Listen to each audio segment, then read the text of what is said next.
Bom, dando continuidade então ao nosso simpósio, eu vou passar a palavra ao professor Jefferson de Paula. Eu não sei antes agradecer a brilhante palestra proferida pelo professor Jefferson. Grita um pouquinho. Não foi de mim que ele pegou isso aí, não. Claro que foi. Quem sabe, quem não conhece sabe. A voz acabou. Bom, vamos lá. O tema do professor Jefferson de Paula será a militância na advocacia militar, os contratempos em tempos constitucionais. O professor Jefferson já foi professor da casa, tive a honra de ser colega do professor Jefferson nos idos de 2007, imagina, nem quero falar isso, 2008, se entrega um pouco a idade. E ele é pós-graduado em Direito Constitucional, Direito Criminal, Teoria do Direito, Política Criminal e Criminologia.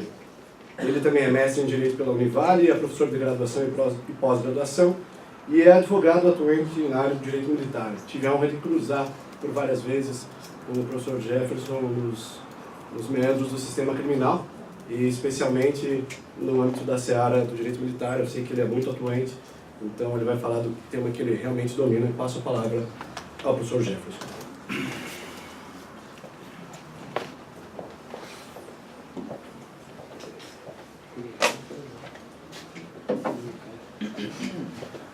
Bom dia a todos. É uma honra voltar aqui 9 anos depois. Em 2007, comecei a dar aula na faculdade e dei 3 anos ininterruptos, 2007, 2008 e 2009. A primeira turma de Direito da faculdade, eu fui professor no 4º período, onde dei Direito Constitucional 2, onde vi essa turma se formar, onde fui professor homenageado por essa instituição. Então é uma honra poder voltar aqui na faculdade, que fez parte da minha vida e foi a primeira universidade que eu lecionei. Veio o professor Haroldo Natter, fundador do curso de Direito, colega de magistério, colega de advocacia, uma grande pessoa. Veio o professor Paulo, colega de academia, sentamos nos bancos escolares, estudamos juntos na PUC e depois tivemos a honra de ser professores. Já homenageando já o professor Carlos Miguel Avelar, que veio na sequência em 2008 dar aula aqui, saiu da faculdade.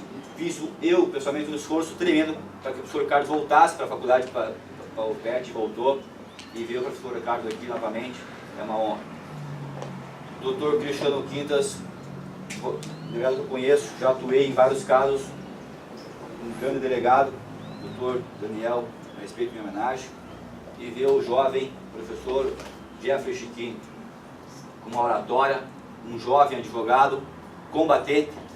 Imagina esse professor na Bahia, no carnaval, em cima de um trio elétrico, com essa voz. Obviamente, ou seja, caso não dê certo, Haroldo, caso não dê certo a advocacia e magistério, dinheiro não vai faltar para o seu não. O professor André Pontalori também, professor dessa instituição, gosto demais dele, meu colega de magistério. Queria então agradecer essas pessoas que foram importantes, aqui a direção, o Dr. Henrique Natal, dedicar essa minha fala a toda pessoa que um dia na sua vida teve que se defender. Para falar em defesa, o sujeito não sabe o que é defesa até um dia em que ele foi injustamente ou justamente acusado e ele precisou se defender. Naquele momento ele passa a entender o papel do advogado, a importância do defensor, dos seus argumentos, do seu conhecimento. Quem hoje procura um advogado é porque precisa de conhecimentos, precisa de alguém que tenha garra. E vou dizer para os senhores, a advocacia não é para covarde. Os senhores estão nos bancos escolares. Se vocês querem ser advogados, não sejam covardes. Nós estamos todo dia discutindo e brigando. Quando a gente fala discutindo e brigando, não é no sentido negativo. Quando eu vou lá na delegacia brigar com o Dr. Quintas, não é porque eu quero o mal dele, é porque eu quero defender o meu cliente. E ele tem o papel dele, e vai ser aguerrido lá, e eu serei aguerrido lá. Quando eu vou no Ministério Público lá, brigar porque estão gravando uma conversa minha com o meu cliente em Catanduvas, e a lei fala que eu tenho o direito a ter uma conversa livre com o meu cliente, eu não vou lá brigar porque eu quero bater em ninguém. Eu vou lá dizer para o sujeito que é meu direito e eu quero exercer isso. Então, quando a gente enfrenta o Ministério Público e a gente enfrenta o juiz, a gente percebe que a advocacia é para os fortes. E eu aprendi isso com um cara que mudou muito a minha vida, o professor Alexandre Moraes da Rosa, que foi meu orientador do mestrado. E ele dizia, como juiz, ele fala, sabe quem nós temos medo? Nós, juízes, temos medo dos bons advogados. Porque esses caras vêm para cima da gente e a gente tem que ter habilidade com eles. Se nós formos burros, eles levam a gente nas costas. Então, o advogado tem que ter essa perspicácia. Nós temos que chegar na audiência, ou em qualquer ambiente, de cabeça erguida, conhecendo a causa, conhecendo o direito, tendo respeito, urbanidade, mas saber exigir. Porque o limite entre o certo e o errado é a lei. O limite entre o certo e o errado é a Constituição Federal. Então nós temos que impor isso, exigir isso. E se essas pessoas não nos derem esse direito, buscar as demais autoridades para que a gente possa fazer isso. Dedicar também essa fala a uma pessoa muito especial que está na plateia. Aqui eu não preciso dizer o nome, mas ela sabe quem é. A minha vida começou com 12 anos de idade, quando meu pai saiu da polícia militar para ser advogado. Eu tinha 12 anos de idade. E os tempos eram difíceis. E ele falou assim, filho, eu preciso de alguém para ir comigo no escritório. Para ser meu office boy, servir café, limpar o chão, atender o telefone e ir no fórum procurar uma petição. É você. E hoje eu tenho 38 anos de idade e eu estou há 26 anos dentro do escritório de advocacia. Então, quando eu acabei meu terceiro ano, fui fazer vestibular para quê? Né? Vamos fazer para direito. E aí, vamos estudar lá com o professor Paulo, na PUC, aprender direito. E depois que eu me formei, dos meus 5 anos de faculdade, eu fiz mais 6 anos e meio de estudos. Com o professor Carlos Leu, eu tenho 4 pós-graduações, eu sou mestre em direito, agora eu estou no doutorado, então eu tenho mais tempo de pós-graduação do que graduação. E por que isso? Porque vocês, como estudantes de direito, se vocês não se aperfeiçoarem, se vocês não estudarem, vocês ficam para trás. Da minha turma de 40 alunos, nós hoje estamos em 3. O resto ficou para trás. Nós não temos nem 3 anos de formado, mas os caras não deram conta. Por quê?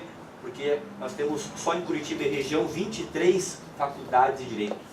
Só em Curitiba e região 23 faculdades de direito. Se forma aos montes, mas se forma pessoas que não têm preparo. A faculdade faz a sua parte, mas o aluno tem que fazer a sua parte. Quando você se formar, para você vencer, você tem que ser o melhor. Se você for medíocre, não. E eu tinha uma coisa comigo que era muito forte, chamava-se Pacto da Mediocridade. Isso eu nunca fiz como professor nessa faculdade e onde eu passei. Pacto da Mediocridade é o professor que finge que dá aula e o aluno finge que aprende. Vocês estão pagando na universidade, cobrem, exijam. Tem uns bons professores, porque se vocês não forem os melhores, parem por aqui. Nem prossigam. Se vocês não forem os melhores, parem por aqui. Vai fazer outra coisa da vida. Mas não vai lá pegar a carteira da OAB e fazer palhaçada lá fora. Certo? Porque lá fora o cara te contrata, ele quer o teu máximo, ele quer o teu melhor, ele quer tudo aquilo que você pode dar por ele. Isso é advocacia. Eu vim falar sobre isso. Vim falar sobre a advocacia. A advocacia numa área mais complicada ainda, a advocacia militar. Quem saiu de casa hoje de manhã e veio para cá, para a faculdade, e passou na rua, encontrou um policial militar, ali, fora da viatura ou na viatura, fazendo a fiscalização do bairro, e você parou o carro, passou de pé ali e cumprimentou o policial. Disse, bom dia para o senhor, bom trabalho para o senhor. Alguém já fez isso? Existem campanhas que brincam com isso, onde os caras vão cumprimentar um policial e o policial às vezes não tem nem reação do cumprimento. Ou seja, defender um policial é defender aquele que nós entendemos que ele faz por obrigação, mas ele tem uma obrigação de morrer por vocês, mesmo que muitos não mereçam. Mesmo de que muitos não mereçam. Esse sujeito ele faz um juramento, o juramento da vida. Então, quando a gente fala em defender policiais militares, defender bombeiros, defender pessoas do exército, na aeronáutica, é defender seres humanos que escolheram uma opção de muitas vezes morrer pela vida alheia. E isso é pior ainda. Uma coisa que é um estigma assim, que vocês têm que aprender.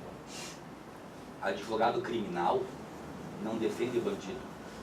Advogado criminal defende direitos. Nós defendemos direitos, que muitas vezes são violados, que muitas vezes são desrespeitados. E nosso papel é brigar por isso. Nosso papel é exigir isso. Catanduvas, Dr. Daniel Coimbra. Catanduvas. Uma penitenciária onde a conversa entre advogado e preso é gravada. Está na lei. Artigo 7º. Assunto AB. É o direito que eu tenho de sigilo. O paciente chega para o médico e fala: eu tive uma relação sexual, não usei preservativo, eu acho que estou com AIDS. Mas a minha família não pode saber disso. Não, fica tranquilo, eu estou no meu consultório. Você tem sigilo comigo. O cliente chega no teu escritório e fala: doutor, eu matei um sujeito. Ninguém sabe que sou eu, doutor. Eu confio que é o João lá, mas sou eu que matei o sujeito. Fica tranquilo, é teu sigilo comigo. Não vou falar isso. Vou verificar o caso, verificar se tem alguma prova contra você, algum disco contra você. É um sigilo. Como é que alguém vai contar alguma coisa para alguém se alguém está gravado isso? Vocês estão gravando isso? Não, mas eu não posso usar isso, porque não vou poder usar isso como prova. Tá bom, mas estão sabendo. Nós temos inviolabilidade. Todos aqui são autoridades. Mas nós, advogados, como estamos trabalhando, nós também somos autoridades. Chama-se munus. Nós temos um munus. Quando nós estamos trabalhando, eu sou autoridade como um delegado de polícia, eu sou autoridade como um procurador da República, eu sou autoridade como um juiz de direito. E o artigo 6º do nosso estatuto diz que não há hierarquia. Juiz não manda em mim, promotor não manda em mim, deve existir respeito e humanidade.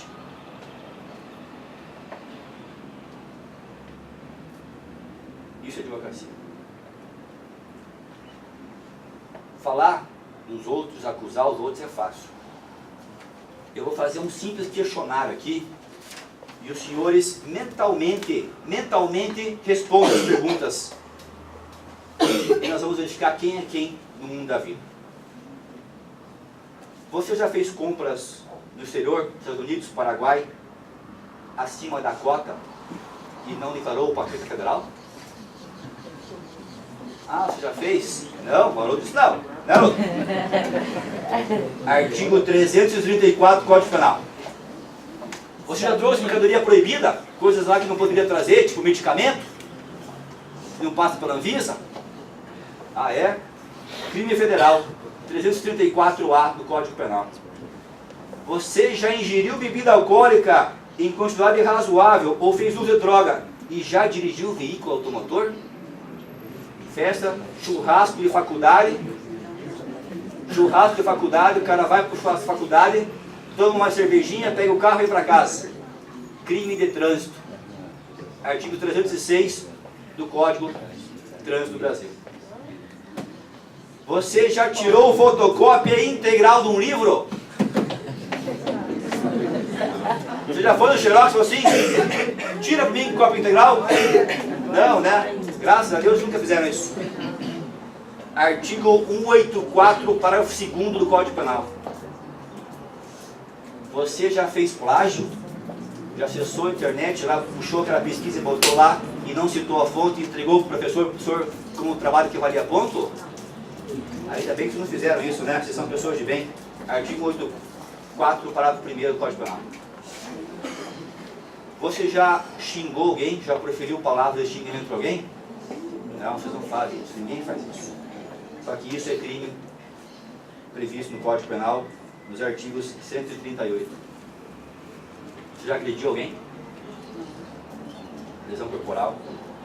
Você já faltou com a verdade ou omitiu informação em algum depoimento para ajudar alguém? Colega de trabalho, ações trabalhistas, enfim, contratos que você falar, mentir para o seu amigo, crime de falso testemunho. Você já assinou algum documento botando alguma informação que não era verdadeira? Falsificação do documento. Aí eu pergunto assim: quem que é bandido? Quem que é criminoso? Quem que não presta? É o outro. Eu não. Isso aqui eu nunca fiz. Traficante é o filho dos outros. Se o meu filho foi preso com droga, é má companhia. Não. Prenderam meu filho? Má companhia. Esse vagabundo que veio buscar meu filho em casa lá, e às vezes o meu filho é o traficante. O meu filho que vai buscar os caras lá. Mas com uma mãe, com um pai, não. Meu filho é pessoa de bem, meu filho, tá louco? Né? Má companhia. Essa é a nossa realidade. Como muito foi dito aqui, pré-julgamentos. O cara senta no banco do réu, o juiz já fala, é um vagabundo. O promotor já fala, é um pilantra. Vamos pegar esse cara. O nosso papel é dizer, calma lá, calma lá, calma lá. Pilantra por pilantra, boa tarde, bom dia, vamos trabalhar. Né? O Sr. Jacinto esteve aqui ontem de manhã, ele escreveu um livro bem interessante, um artigo bem interessante, que ele fala o seguinte, sobre a teoria das janelas quebradas. E ele fala, e quando a pedra vem de dentro? Quando o problema está dentro da nossa casa. Não é o problema da rua. Não é a rua que é violenta, é a nossa casa que é violenta. E daí? E daí? O que nós temos melhores que os outros? Quando a gente fala em defender policial, a gente lembra do dia 29. Um dia fatídico. Um dia que vai marcar a história de Curitiba. Dia 29. Professores vão reivindicar. Professores resolvem invadir um ambiente que é público, mas que deve ter organização. E eu falo que eu também sou professor. E ali há um confronto. Um confronto porque onde tem passeata, tem pessoas de bem, a maioria é pessoa de bem, mas tem pessoas ruins ali. E tem pessoas que vão ali com propósitos não corretos. E acontece um confronto. Eu consigo entender o professor reivindicando, eu consigo entender o professor reivindicando. Eu consigo entender o policial agindo, eu consigo entender o policial agindo. O que eu não consigo entender é o rebelde. É aquilo que o senhor Carlos falou ontem. O cara invadiu uma Universidade Federal, o cara invadiu uma sala de aula, o cara agrediu a professora. Não, velho, isso não. Isso não é manifestante. Isso é vagabundo. Isso é vagabundo. E nesse momento quem tem que agir é a polícia. E a polícia vai agir. E como o Cristiano falou, hoje a polícia pensa de uma forma moderna. Hoje a polícia age com uma mentalidade nova. Mas a polícia exige o chamado uso progressivo da força. Eu chego pro cara e falo, filho, não reage, filho, não reage. Mas o cara está alterado. Eu vou conter o sujeito, ele está mais alterado. Eu vou conter ele. Vai chegar um momento que a força vai imperar. E esse cara vai reagir, e a força vai imperar. E basta pegar vídeos americanos sobre violência, e vocês vão ver policiais americanos deixando ocorrer. Ou seja, se o cara não reage, não tem por que agir de violência. Mas se ele reage, a violência, então, ela está progressivamente permitida. E essas pessoas vão responder, supostamente por abuso de autoridade, por lesão corporal, ou demais crimes que eles venham praticar. Então, nós deveríamos ter, assim como acontece na Europa, e aquilo que quer se implantar no Brasil, chama-se polícia comunitária. O que é polícia comunitária? É você saber o nome do policial que atende o teu bairro. Vocês conhecem os policiais que atendem o bairro de vocês? Não conhecem. Mas você sabia que existe uma escala ali, e que esses caras ficam meses, ou ficam anos na tua região? Enquanto você vai na Europa, aquela senhorzinha que vai no mercado, quando ela chega no mercado com as compras, o policial desembarca as sacolas dela e leva para dentro da casa dela. E ela sabe o nome dele. E quando esse cara faz aniversário, ela compra um presente para ele. Ou seja, nós temos que ter a polícia ao nosso lado e não contra a gente.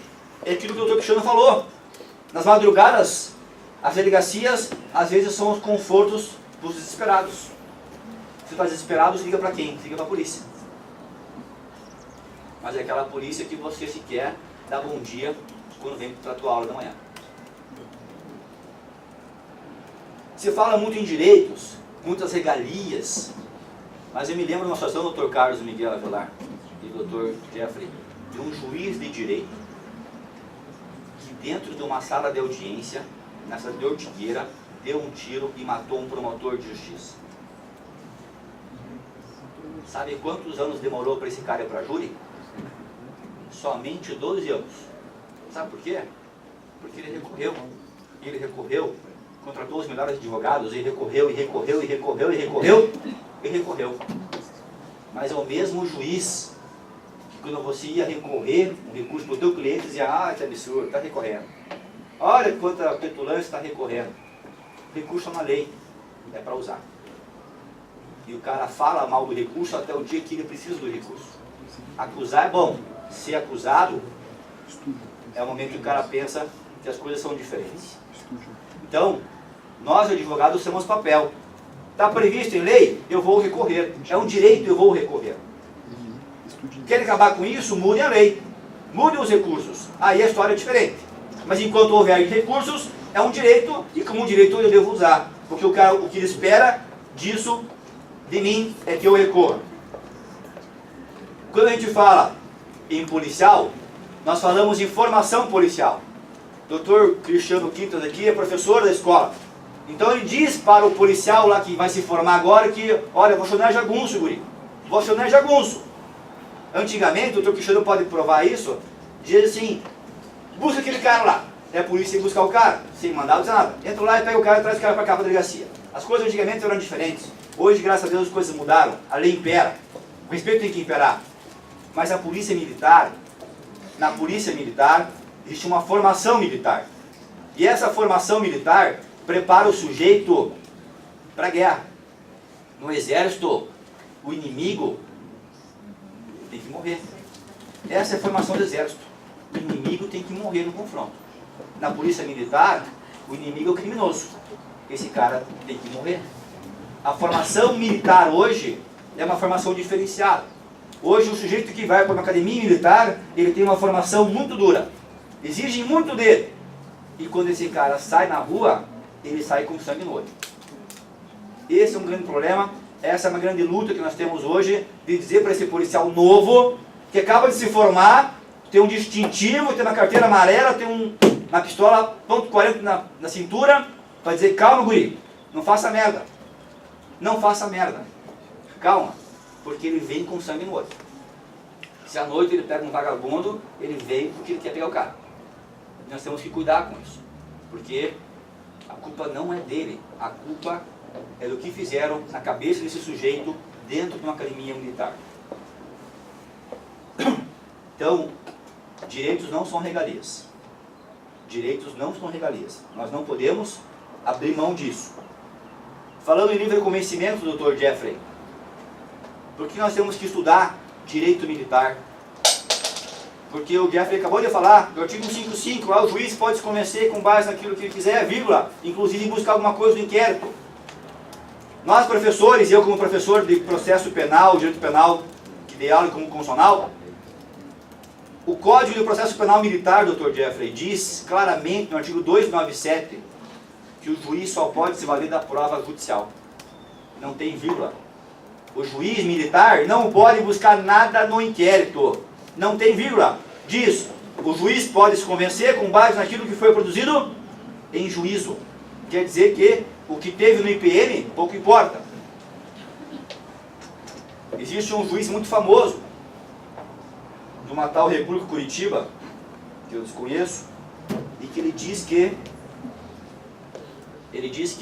no artigo que ele escreveu em 2004, de que eu posso exigir que o réu produza a prova contra ele mesmo, porque a Constituição Federal, naquele artigo 5º lá, que fala de que o réu pode ficar em silêncio, ele diz que é só no caso quando o cara é preso. Naquele momento em que ele é preso, ele pode ficar em silêncio. Naquele momento que ele está sendo ouvido na justiça, ele pode ficar em silêncio. Mas participar da acariação ou de outras provas, inclusive ele defende no artigo jurídico dele que o réu tem a obrigação de dar o sangue para fazer exame de DNA.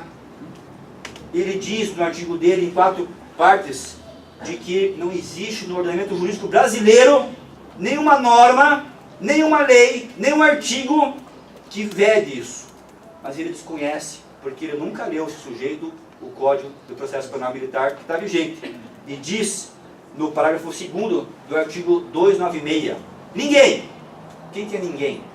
Ninguém está obrigado a produzir prova que o incrimine, ou a seu cônjuge, descendente, ascendente ou irmão.